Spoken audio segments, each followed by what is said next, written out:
Time travel करना या फिर किसी एलियन से मिलना, ये दो सपने तो हर कोई कभी ना कभी देखता ही है। लेकिन क्या होगा अगर मैं आपसे कहूँ कि इन दोनों चीजों से भी ज्यादा इंटरेस्टिंग हमारे यूनिवर्स में कुछ पॉसिबल है। तो चलिए आज के इस वीडियो में जानते हैं कि आखिर कैसा है हमारा ये यूनिवर्स और क्या कुछ संभव है हमारे इस यूनिवर्स में। और ये सब हम जानेंगे अपने हजारों साल पुराने हिंदू स्क्रिप्चर्स से। हिंदू स्क्रिप्चर्स से इसीलिए क्योंकि साइंस फिलहाल मल्टीवर्स और टाइम ट्रेवल का भी पता सही से नहीं लगा पाया है। और वही वेदों के हिसाब से टोटल 64 डायमेंशंस मौजूद है। लेकिन हम अंत में साइंस के हिसाब से भी इस यूनिवर्स को समझेंगे और इन दोनों के बीच एक कनेक्शन ढूंढने की कोशिश करेंगे।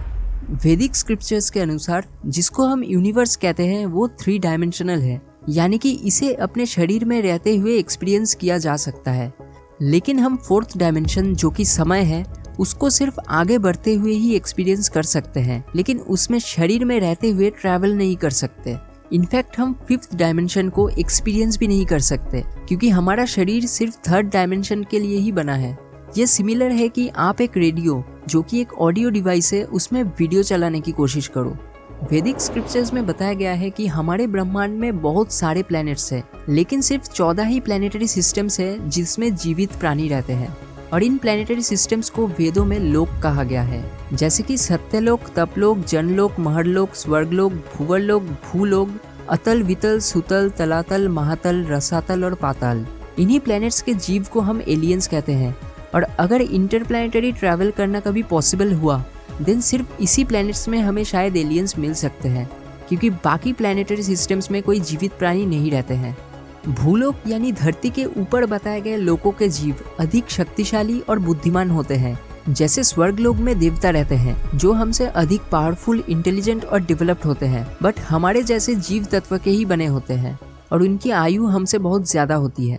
पृथ्वी के नीचे के लोक के जीव रिस्पेक्टिवली कम शक्तिशाली और कम इंटेलिजेंट होते हैं। हमारे मृत्यु के बाद हमारे कर्म के हिसाब से ऑटोमेटिकली हम इन्हीं किसी प्लेनेट में अगला जन्म लेते हैं और इसी को हम रोज के जिंदगी में स्वर्ग और नर्क कहते हैं। सो ये बेसिकली अलग प्लैनेट्स है, ना कि कोई आसमान में स्थित जादुई जगह। और ये सब कुछ अभी तक हम सिर्फ एक यूनिवर्स के अंदर की कहानी बता रहे हैं, क्योंकि वैदिक स्क्रिप्चर्स के हिसाब से अनंत ब्रह्मांड है और ऐसे हर एक यूनिवर्स को एक ब्रह्मा ने बनाया है जो कि खुद 5th डायमेंशन में रहते हैं।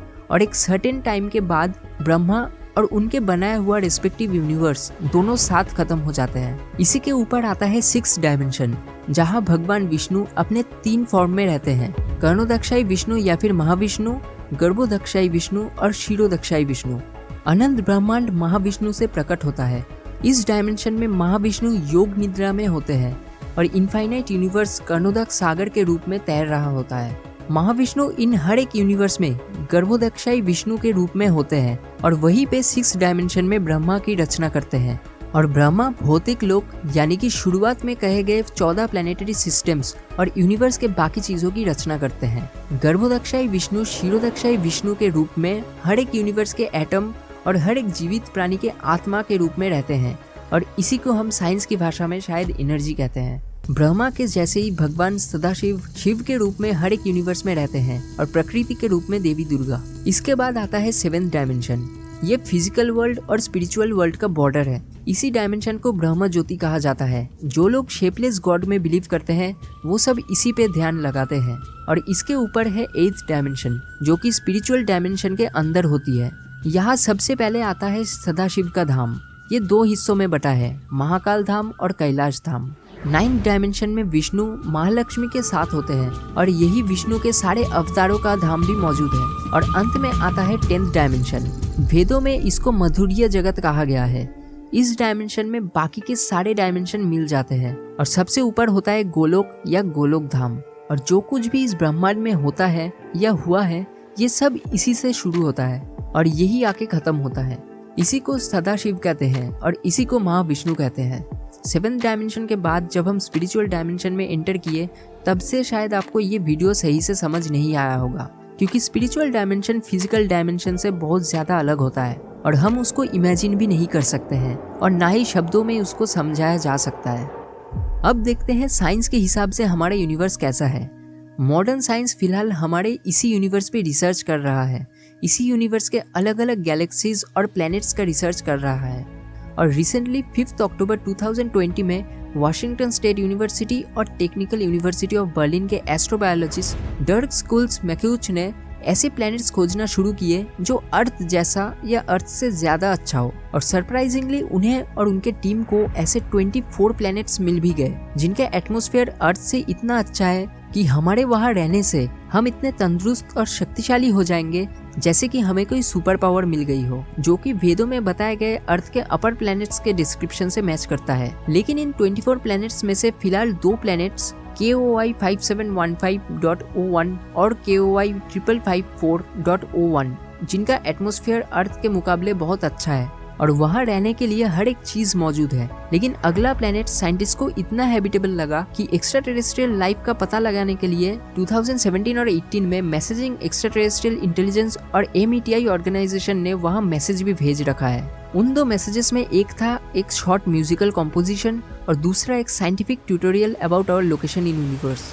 साल 2018 में एक और प्लेनेट को खोजा गया था, लेकिन ये हम इंसानों के लिए बिल्कुल भी हैबिटेबल नहीं था और हम इसको इंटरनेट पे हेल प्लेनेट के नाम से जानते हैं, क्योंकि ये प्लेनेट K2 141b में लावा की नदियां और पत्थरों की बारिश होती है। ये प्लेनेट अपने तारे से सिर्फ 10,71,000 किलोमीटर की दूरी से उसको ऑर्बिट करता है और इसका एक ऑर्बिट सिर्फ लगभग 7 घंटे में कंप्लीट हो जाता है। मतलब यहाँ एक साल बस 7 घंटे का होता है और ये प्लेनेट अर्थ की तरह अपने एक्सिस पे रोटेट नहीं करता है। मतलब इसका एक साइड हमेशा इसके सूरज की तरफ होता है, जिसके वजह से उस साइड का टेम्परेचर बहुत ज्यादा बढ़ जाती है। वही दूसरी तरफ टेम्परेचर लगभग -200 डिग्री सेल्सियस के करीब बना रहता है, जिसके वजह से इस प्लेनेट का दूसरा साइड हमेशा बर्फ से ढका रहता है। इस प्लेनेट का डिस्क्रिप्शन काफी हद तक नर्क से मिलती जुलती है। जरा सोचिए, अगर कोई ऐसा जीव हो जिसका बायोलॉजिकल स्ट्रक्चर इस कंडीशन में सरवाइव कर सके और उसके बायोलॉजिकल नीड्स हम इंसानों से अलग हो, देन हो सकता है कि यहाँ हमें कोई एलियंस मिले। और अब तक ये सब हम सिर्फ ऑब्जर्वेबल यूनिवर्स के अंदर की बात कर रहे थे। ऑब्जर्वेबल यूनिवर्स के बाहर क्या हो सकता है उसको लेके बहुत सारे इंटरेस्टिंग थ्योरीज है, लेकिन लगभग सारे थ्योरीज एक दूसरे को कॉन्ट्राडिक्ट करते हैं, इसलिए किसी भी एक थ्योरी पे हम रिलाई नहीं कर सकते। लेकिन वही हिंदू शास्त्रों में हमारे यूनिवर्स और बाकी यूनिवर्स के बारे में बहुत डिटेल्ड इन्फॉर्मेशन दिया गया है। वहाँ ऐसे भी व्हीकल्स के बारे में बताया गया है जो इन एलियन प्लैनेट्स पे जा सकते थे, जिनको हम विमान कहते हैं। अगर आपको विमान के बारे में एक डिटेल्ड रिसर्च वीडियो चाहिए, देन आप ऊपर आई बटन और नीचे डिस्क्रिप्शन के लिंक से देख सकते हैं। और क्या हमें ये मान लेना चाहिए कि पृथ्वी पे हमसे पहले हमसे ज्यादा इंटेलिजेंट इंसान कभी रह चुके हैं, जिन्होंने ये सारे डिस्कवरीज पहले ही कर ली थी? आपका इस वैदिक स्ट्रक्चर ऑफ यूनिवर्स को लेके क्या राय है, कमेंट्स में जरूर बताना। और अगर आप हिंदुइज्म के बारे में और जानना चाहते हैं तो नीचे डिस्क्रिप्शन में कुछ रिकमेंडेड बुक्स आप पढ़ सकते हैं। और अगर आपको ये वीडियो इन्फॉर्मेटिव लगा और आप ऐसे वीडियोस देखना चाहते हैं तो इस चैनल को सब्सक्राइब कर देना। Thank you.